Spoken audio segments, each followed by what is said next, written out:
Hello everyone, good morning. તો આજે ઘણા દિવસ પછી લગભગ 3 થી 4 દિવસ થઈ ગયા મેં નથી મારી ચેનલ ઉપર વિડીયો અપલોડ કર્યો કે નથી હું લાઈવ આવ્યો।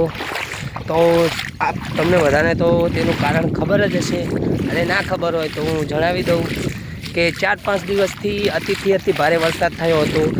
તેના કારણે મારા ગામની અંદર નેટવર્ક નથી આવતો।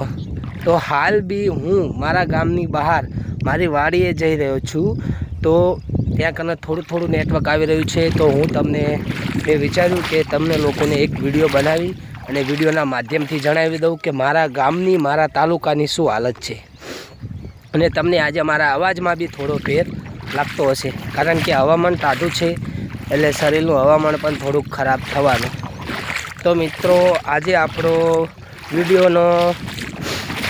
વિડીયોનો લક્ષ્ય છે કે વરસાદનો જોર ખેડૂતોનું મોત, કે વરસાદનો જોર અને ખેડૂતોનું મોત। તો મિત્રો, તમે જોઈ રહ્યા છો કે ચારે બાજુ તમને પાણી અને પાણી જ દેખાય છે। તો મિત્રો, તમને જણાવી દઉં કે જે તમને આ ખેતરો દેખાઈ રહ્યા છે તે પડતર જમીન નથી। તે ખેતરની અંદર બધાએ કપાસ રોપી દીધેલો હતો। તો હવે તમે લોકો જોઈ રહ્યા છો તો તે ખેતરની અંદર ફક્ત ને ફક્ત પાણી દેખાય છે। તો તમે લોકો વિચારી રહ્યા છો કે ખેતરની અંદર પાણી દેખાય છે તો તે ખેતરની અંદર કપાસ હતો તેનું શું થયું? તો હું તમને જણાવી દઉં મિત્રો કે વધુ પાણી ભરાવાના કારણથી જે ખેતરની અંદર કપાસ હતો તે પાણીની અંદર રહેવાથી કપાસ બળીને રાખ થઈ ગયો। તો મિત્રો, તમે જોઈ રહ્યા છો જ્યાં સુધી તમારી નજર પહોંચે છે ત્યાં સુધી ફક્ત ને ફક્ત પાણી છે। અમુક એવા ખેતરો છે જે અમુક જગ્યાએથી ઊંચી હાઈટે છે, તેને અમુક જગ્યાએ પાણી નથી। બાકી તમને હું આગળ બી બીજો વિડીયો બનાવીને બતાવું છું કે ખેતરની અંદર કેટલું પાણી છે, મારા ખુદના ખેતરની અંદર કેટલું પાણી છે હું તમને આગળ જઈને બતાવું છું। તો હું આ વિડીયોના માધ્યમથી સરકારને એટલું કહેવા માગીશ કે તમે દર વર્ષે ખેડૂતોને વળતર તો આપો જ છો, પણ આ વર્ષે ખેડૂતોને કાંઈક મોટું જ નુકસાન થયું છે।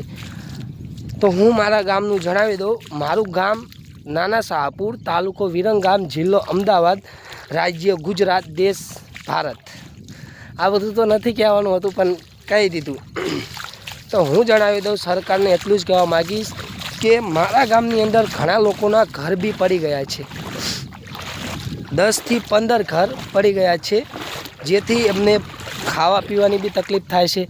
આમ અમારા ગામની પોલીસ સારું કાર્ય કરી રહી છે, જે લોકોને ખીચડી, શાક, પૂરી, કઢી, ખીચડી બનાવીને રોજ ગામની અંદર પહોંચાડે છે, અને ગામના બી ઘણા લોકો તે સેવામાં પોતાનું યોગદાન આપે છે।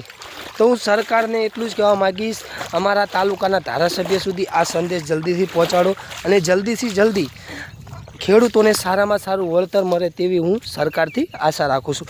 બાકી તો મિત્રો, તમને વિડીયો સારો લાગ્યો હોય તો મારી ચેનલને સબસ્ક્રાઈબ કરો અને વિડીયોને લાઇક કરો અને બેલ આઇકન દબાવો, અને બને તેટલો આ વિડીયોને શેર કરો।